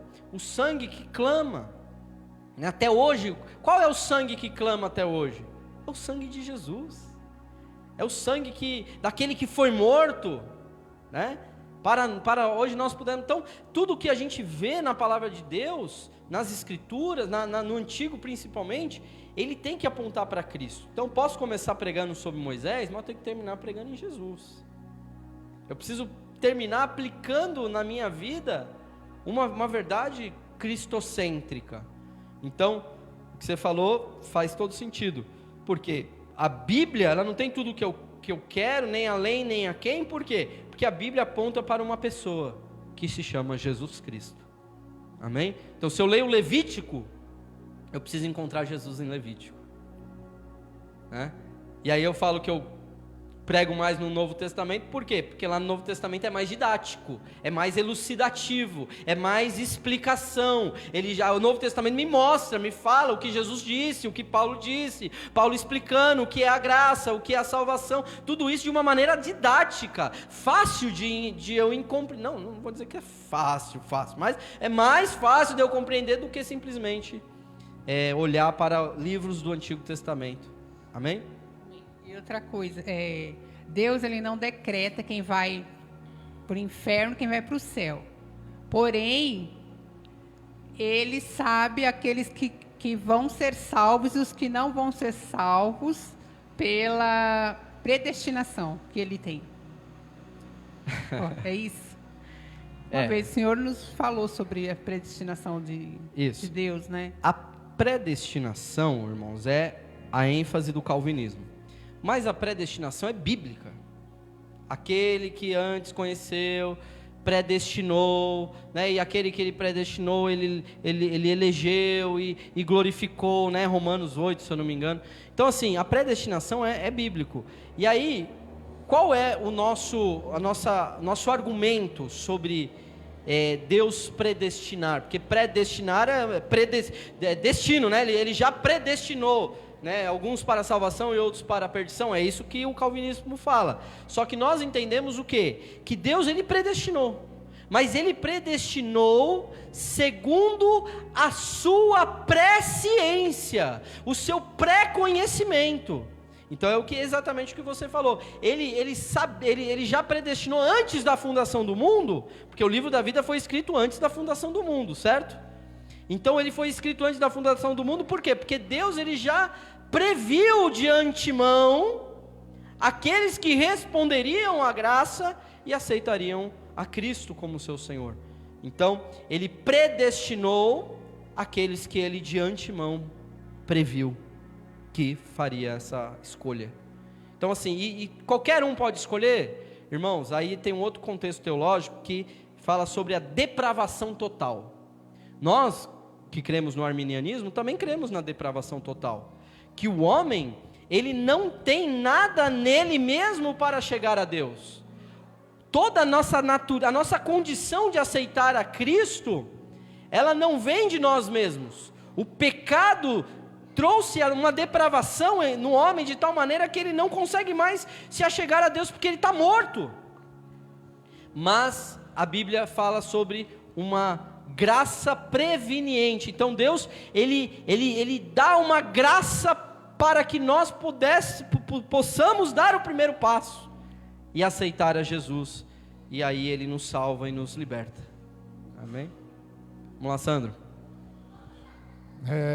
Aqui fala bem, né? A Bíblia não contém tudo o que queremos, mas tudo o que devemos saber, né? E como você estava falando sobre o milênio, né? Que a gente não sabe, a Nova Jerusalém, mas pode ser que quando estivermos lá na Nova Jerusalém, a gente possa abrir a Bíblia e tá lá, né?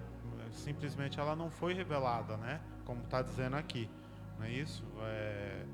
Na minha igreja mesmo, o pastor até falou, às vezes a gente não sabe o dia que vai vir a volta de Jesus, né?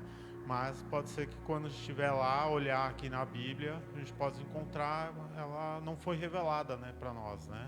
Acho que é bem isso que está dizendo aqui no livro, né? Amém.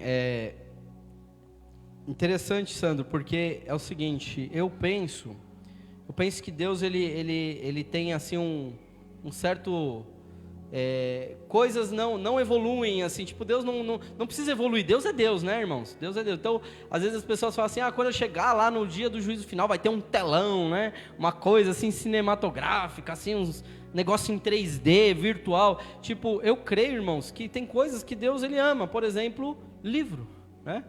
Tipo, Deus ele entende que livro é uma coisa que ele faz. Então a Bíblia diz que nossos nomes foram escritos no livro da vida. A Bíblia diz que existem livros sendo escritos, os livros das obras. Então assim, o que eu penso, Sandro? Eu acho que isso daí não é escriturístico, a gente não encontra na Bíblia, mas eu penso que sim, a Bíblia continuará sendo escrita, né? E eu vou além em pensar o seguinte, que Deus ele vai nos dar aos homens, né, ao seu povo, a possibilidade de escrever a Bíblia, né? Então a Bíblia essa Bíblia que nós conhecemos, ela vai permanecer na eternidade. Então a gente vai estar lá na eternidade e vai falar assim, lá em Jó a gente não vai precisar pegar o livro e ler, lembrar o versículo, porque nosso corpo vai estar glorificado, a gente vai ter, né, tudo isso tipo glorificado de Deus. Então a gente vai saber que lá em, né, eu vou dar um bem fácil, né, João 3,16, né, lá na eternidade a gente vai estar comentando de João 3,16, que Deus amou o mundo de tal maneira que deu o seu Filho unigênito, para que todo aquele que nele crê não pereça, mas tenha vida eterna. Mas nós não sabemos o que a eternidade nos espera, irmãos. Porque depois do milênio, que eu vi novos céus e nova terra, aí o que acontece? A gente não sabe. Pensa na criação de Deus, um Deus criativo. Deus, ele cria todas as coisas de maneira muito detalhista. Deus, ele é um criador muito detalhista, ele é um artista, né? Que nem eu dei o exemplo da flor, né? Você imagina as questões espirituais. A Bíblia fala sobre animais, sobre rodas, né? Eu falei das rodas do trono de Deus, as rodas com olhos. Fala de querubins, de seres viventes. Então imagina o que vai acontecer lá na eternidade, quando nós, o povo de Deus, estivermos com Ele, reinando sobre tudo.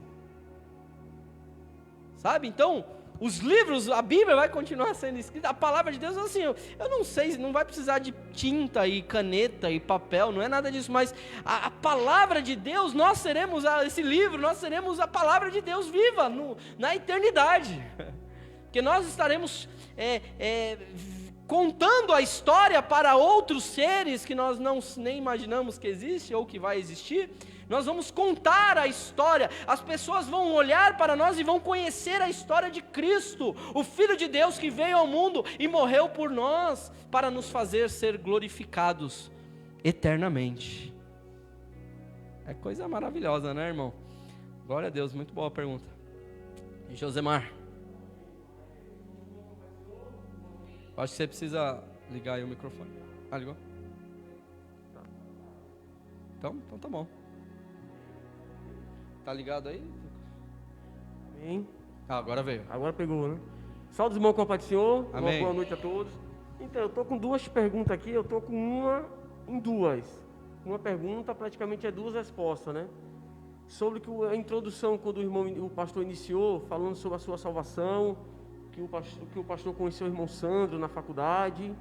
E depois, na metade do curso, o senhor citou o João 3,16, que Deus amou o mundo de tal maneira que enviou seu Filho unigênito para todo aquele que nele crê. A minha pergunta aqui é uma no Velho Testamento, sobre uma salvação, a convenção de uma pessoa, e no Novo Testamento. A primeira é Raabe, a meretriz. Depois que ela conheceu ali os espias, ela praticamente se converteu. Se converteu ao nosso Deus que guardava, que estava ali com Josué. A Bíblia relata que ela mentiu. Mentiu para o povo ali que veio procurar os espias. Ela falou que ele não estava. A questão é sobre a mentira da salvação dela. A outra questão é a salvação do Saulo. Que a Bíblia relata que Deus não interfere no livre-arbítrio, né? Você pode ir para onde que você quiser, fazer o que você quiser. Mas a questão de Saulo, Deus, ele só conheceu Deus através do intermédio que Deus deu. Veio aquela visão, um clarão, uma luz ali, que ele ficou cego. A Bíblia relata, e sim ele veio conhecer Jesus Cristo, né? Eu queria saber sobre essas duas questões aí. Sobre a meretriz que mentiu. E a Bíblia relata que em Hebreus ela virou uma das heroínas, né? Tem ali todos os que são heróis e as heroínas da Bíblia, né? Uhum. Depois eu faço outra pergunta quando o irmão responder essa daí. Tá bom, vamos por partes aqui, senão eu me embaralho todo aqui, né? Interessante a ideia de Raabe, né? Por quê? Porque é aquilo que eu falei sobre ser uma sombra, né? Ser uma sombra. A história do povo em Jericó não é uma história espiritual. É uma história relatada de atos concretos que aconteceram fisicamente. Eu digo isso no sentido de o povo adentrando na cidade de Jericó, os espias, né? E ali eles foram e os governantes ali, o rei ficou sabendo que aqueles espias de Israel tinham chegado, tinham ido até lá, então manda pegar eles, manda fazer alguma coisa para que eles pudessem ser presos, né? Os espias. Ali houve uma preocupação do rei de Jericó, por quê? Porque a fama de Israel estava em toda a terra. Né? Quem não sabia do Israel que Deus abriu o Mar Vermelho, das pragas, como Deus destruiu o Egito, né? Então ali no Jericó, ali já estava ali falando sobre uma questão da conquista dos israelitas na terra prometida, na terra de Canaã. A questão da Raabe, quando ela é associada nos heróis da fé, lá no 11, ali Raabe ela entra como uma figura de uma mulher de fé. Por quê? Porque ela tinha tudo para poder fazer ao contrário, né? Ela tinha tudo para fazer ao contrário, porque imagina, o rei está procurando aqueles espias, e aí ela sabe onde eles estão.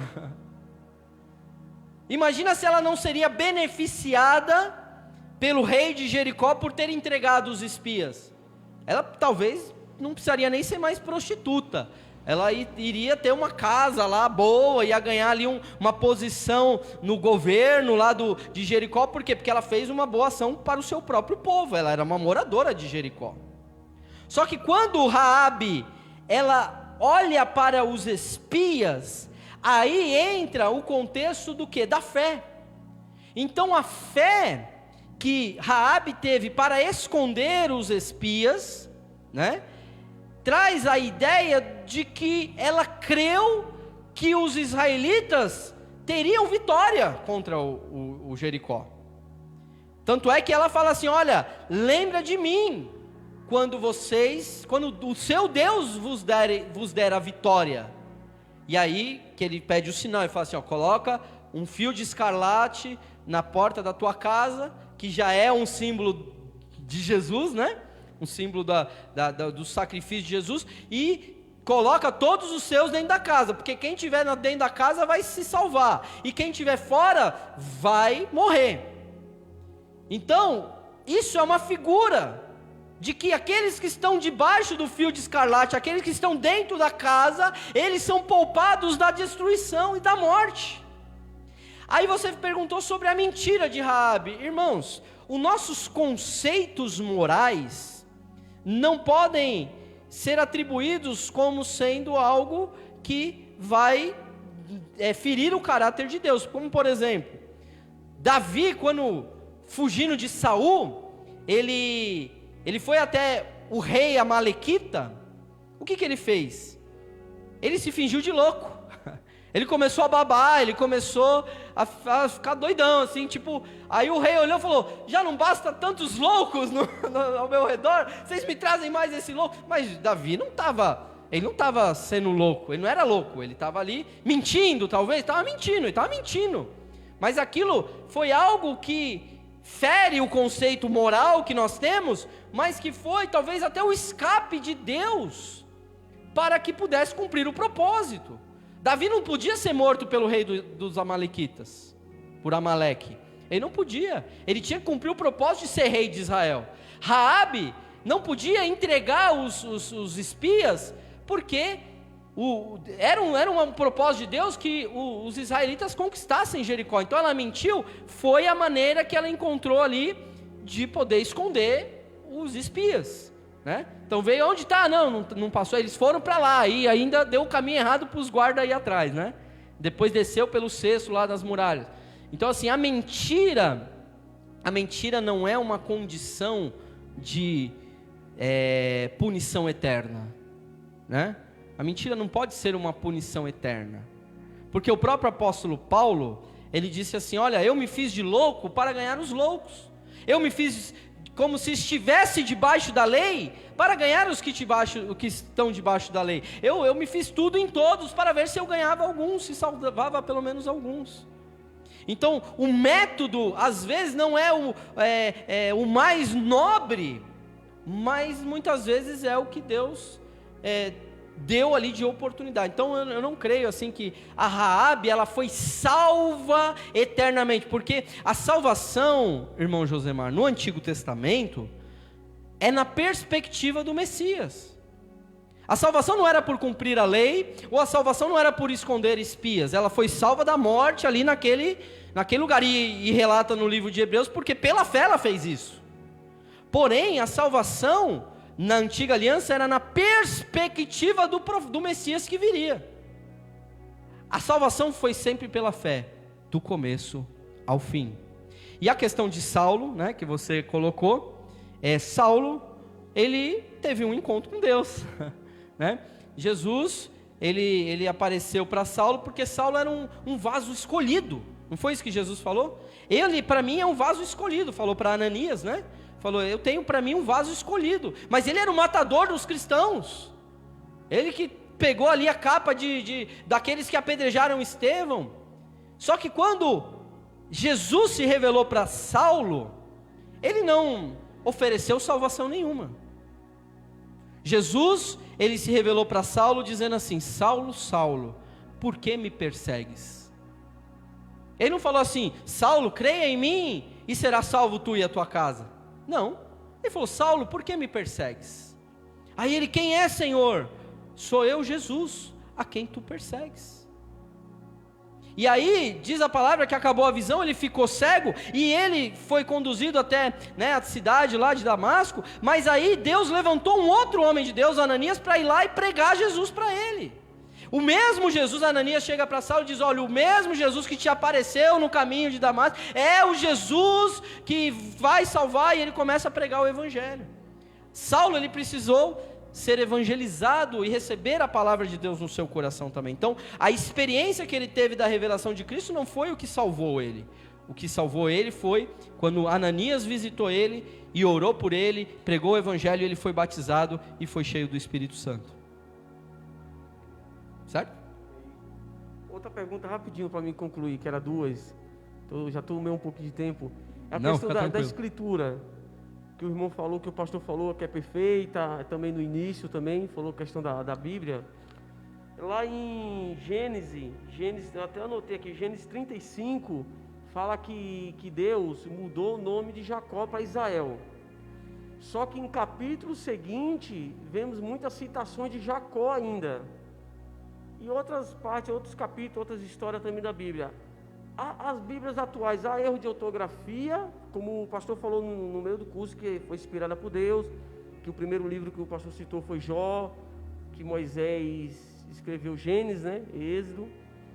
Aí eu queria só essa pergunta mesmo, sobre o Jacó, que Deus, no capítulo de Gênesis 35, Deus mudou o nome de Jacó para Israel, e em capítulo seguinte ainda continua a escritura falando de Jacó, não mais de Israel. Só no capítulo 46, se eu não me engano, que inicia falando de Israel, depois no versículo seguinte já muda de novo para Jacó. Amém. Entendi. O que me veio à mente é o seguinte: Pedro era Simão, né? E Jesus trocou o nome de Pedro, de Simão, para Pedro. Mas lá na frente, Jesus chama ele de novo de Simão, filho de Jonas. Não é? Jesus não chama ele depois de Simão, filho de Jonas, lá na frente, depois que ele já tinha trocado o nome de Pedro. Então, não existe nenhum tipo de inerrância, né? De inerrância não, inerrância é quando não tem erro, mas não existe nenhum tipo de contradição nessa questão de Jacó. Por quê? Porque imagina o seguinte, irmãos, o nome para um judeu significava a sua personalidade, significava quem ele era. Então, quando Jacó ele recebe esse novo nome chamado Israel, que antes era aquele que agarra, né? Jacó significa aquele que agarra. Por quê? Porque quando ele nasceu, ele agarrou no pé do irmão dele, que era gêmeo. Como isso também aconteceu no parto, eu também não sei dizer, mas ele agarrou lá e saiu agarrado, por isso que ele chamou Jacó. O homem, a parteira ali vendo ele agarrando, disse: esse vai se chamar Jacó, porque ele agarrou o pé, né? É claro, quem deu o nome foi o pai, né? Mas ali é por causa dessa questão dele ter agarrado. Então, Jacó significa aquele que agarra. Só quando ou alguns falam usurpador, né? Eu não consigo, né, pensar muito nessa tradução de Jacó como usurpador. Mas como aquele que agarra, a gente encontra mais respaldo. E aí, quando ele encontra com o anjo, que ele luta com Deus, e ali Deus fala assim: agora não mais se chamará Jacó, mas se chamará Israel, porque lutaste com Deus e prevaleceste. O que significa Israel? Príncipe de Deus. Então, Deus estava mudando algo dentro de Jacó, né? Deus estava mudando uma sentença que estava sendo, já sempre quando as pessoas falam: Jacó, aquele que agarra. Agora as pessoas olhavam e falavam: não, agora ele é príncipe de Deus. Então, as pessoas, até a própria palavra dizer assim depois: eu sou o Deus de Isaac, de Abraão, de Isaac e de Jacó. O próprio Deus fala isso, não é? O próprio Deus lá na frente fala: eu sou o Deus de Abraão, de Isaac e de Jacó. Então por que Deus não falou Deus de Israel? Porque não tem nenhum tipo de problema nisso, né? Não tem nenhum tipo de problema. Que nem meu nome é Daniel Reis, né? A maioria me chama de Daniel, mas tem uma gerente lá na empresa que me chama de Reis. Tipo, o que mudou? Tipo, mudou nada assim, né? Que nem antigamente eu tinha um apelido, né? Quando era do mundo. Aí agora eu não tenho mais. Aí eu rejeito esse nome. Meu nome mudou, não é mais. O diabo quis trocar meu nome, entendeu? Mas acho que não vejo problema, nem nenhuma contradição por isso, né? E também muitos textos são descritivos, né? Então estava assim, lá Moisés estava descrevendo o Jacó que todo mundo conhecia. Certo? Pastor Edinho, quer falar alguma coisa? Quer dar uma contribuição? Para a gente encerrar, já vamos encerrar, mas... Jacó realmente não é usurpador, nunca foi. É um absurdo isso, né? Quando se fala. E Jacó representa a família, enquanto Israel representa governo. Apenas isso. Olha que interessante.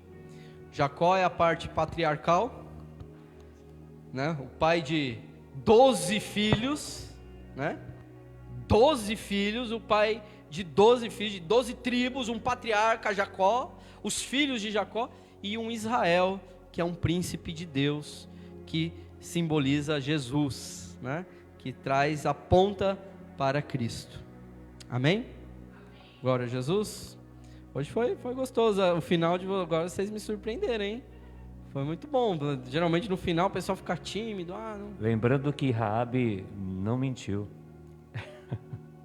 Não, ela mentiu, né, pastor? Porque ela escondeu. Porque assim, quando você decide pela verdade e por aquele que é santo, logo você é santificado.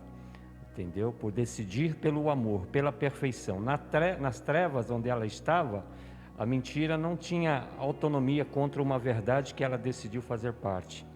Entendeu? Isso é bem delicado para explicar, mas ela decidiu por uma verdade absoluta. Então Deus diz, eu santifico aquilo que eu santifico, está santificado. Porque nele disse para Pedro, o que eu disser que está certo, está certo. Né? Então é um negócio mais profundo, mas ela decidiu por aquele que santifica todas as coisas, entendeu? Decidiu pelo perfeito. Eu tenho uma resposta mais simples assim, sobre essa questão, Josemar, que Deus, Ele está acima da árvore do conhecimento e do bem e do mal, ponto. Porque o que eu penso que é mal, uma mentira, né? É o meu pensamento aqui de discernir o certo do errado. Sim. Mas Deus está acima de tudo isso. Deus, Ele está acima de tudo isso. O Espírito Santo trabalha nessa dimensão, acima do bem e do mal, do certo e do errado. E aí a gente entra na questão da cebola, né? Cebola é ruim ou cebola é bom? Então, você acha que é bom, né? Eu também acho que é muito bom, né? Alguém lá em casa lá separa até a cebolinha do feijão, né? Não gosta de cebola. Não, cebola é ruim. Não, cebola é bom. Não, cebola é ruim. É a mesma coisa, pastor.